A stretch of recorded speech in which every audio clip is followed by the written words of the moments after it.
పశ్చిమ గోదావరి జిల్లా విచ్చేసిన మన ప్రీతం ముఖ్యమంత్రి వైఎస్ జగన్మోహన్ రెడ్డి గారికి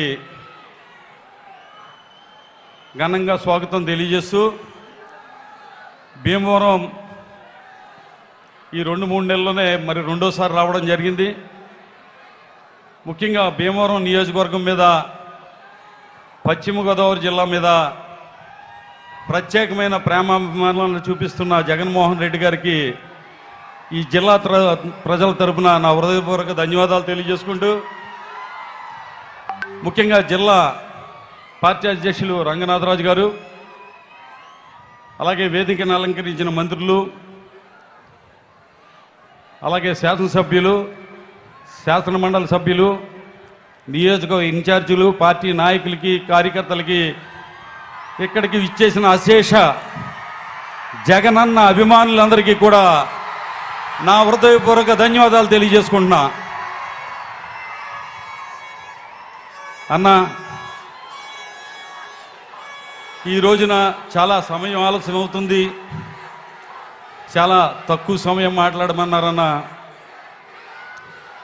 నిజంగా మాట్లాడాలంటే 5 నిమిషాలు టైం ఇచ్చారు. 5 నిమిషాలు మాట్లాడటానికి కూడా మా నోరు పెగలడం లేదన్న. చాలా బాధగా ఉందన్న. ఇవాళ ఇన్ని లక్షల మంది మిమ్మల్ని దగ్గరగా వచ్చి, అన్నా ఎలా ఉందన్నా, మీకు దెబ్బ తగిలింది, ఆరోగ్యం ఎలా ఉంది అని మీ శ్రేయాభిలాషులుగా వాళ్ళందరూ కూడా మీ శ్రేయస్సు కోరి ప్రతి ఒక్కళ్ళు కూడా మిమ్మల్ని చేపట్టుకుని పలకరించాలనే ఆప్యాయత అభిమానాలతో వచ్చిన లక్షలాది మంది జనం అన్న, నీ అభిమానులు అన్న. వాళ్ళందరూ ఒక్క అవకాశం ఇయ్యన్నా, వాళ్ళందరూ కూడా వచ్చి నీ యోగక్షేమాల కోసం కనుక్కోవడానికి వచ్చిన ఈ అశేష జనం నీ చేయి పట్టుకుని వదలరన్నా.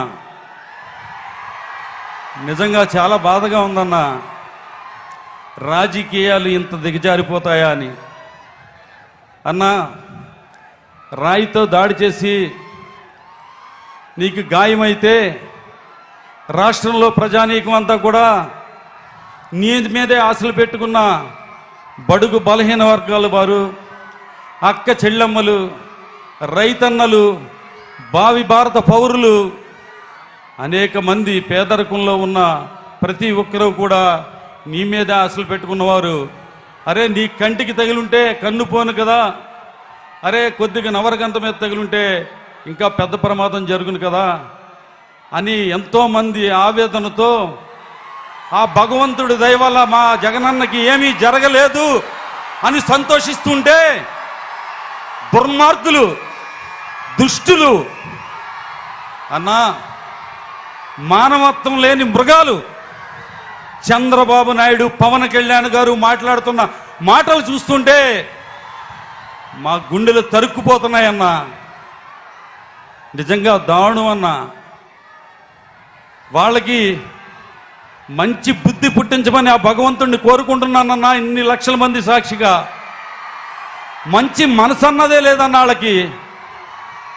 నిజంగా అన్నా, నీ మీద ఎందుకన్నా ఇంత ద్వేషం, ఎందుకన్నా నీ మీద అంత కక్ష అన్న? అవ్వా తాతలకి 65 సంవత్సరాలు వస్తేనే కానీ పెన్షన్ రాని వాళ్ళకి 60 సంవత్సరాల వాళ్ళకే మరి 3000 పెన్షన్ వాలంటీర్ల ద్వారా తెల్లవారు గట్ల 5 గంటలకే వాళ్ళందరికీ అందిస్తున్నందుకన్నా, భావి భారత పౌరులు మన పిల్లలు బాగా చదువుకోవాలి, వాళ్ళకి విద్యను సంపదగా అందించాలి, ఆ కుటుంబాలు పేదరికం నుంచి పైకి రావాలని ఆలోచన చేస్తున్నందుకు అన్నా నీ మీద అంత కక్ష అన్నా. ప్రతి పేదవాడికి, ప్రతి రైతుకి, ప్రతి అక్క చెల్లెమ్మకి కూడా తమ కింద నుంచి ఎక్కడో చోట పని చేసుకుని బతుకుతున్న వారందరూ కూడా మనం కూడా ఆత్మాభిమానంతో ఆర్థికంగా పైకెదిగి మనం గర్వంగా సగర్వంగా బతకాలని ఆలోచన చేస్తున్న వారికి మీరు చేయి అందిస్తున్నందుకన్నా మీ మీద కక్ష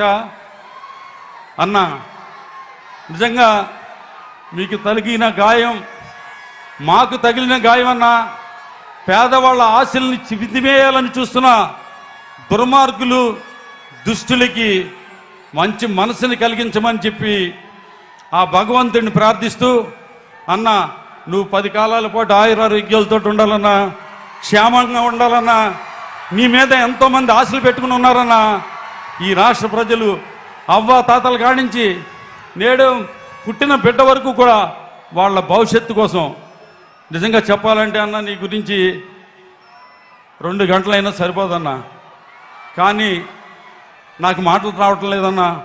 మీరు 10 కాలాల పాటు ఆయురారోగ్యాలతో సంతోషంగా ఉండి ఈ రాష్ట్ర పేదల యొక్క పక్షాన నిలబడి వారిని పేదరికం నుంచి పైకి తీసుకొచ్చి వాళ్ళ సగర్వంగా ఆత్మాభిమానంతో తల ఎత్తుకుని తిరిగేలాగా మీరు చెయ్యాలని కోరుకుంటూ ఆ భగవంతుడిని అన్న ఈ లక్షలాది మంది ఆశీర్వాదం మీకుంటుందని తెలియజేసుకుంటూ సెలవు తీసుకుంటున్నాను అన్న.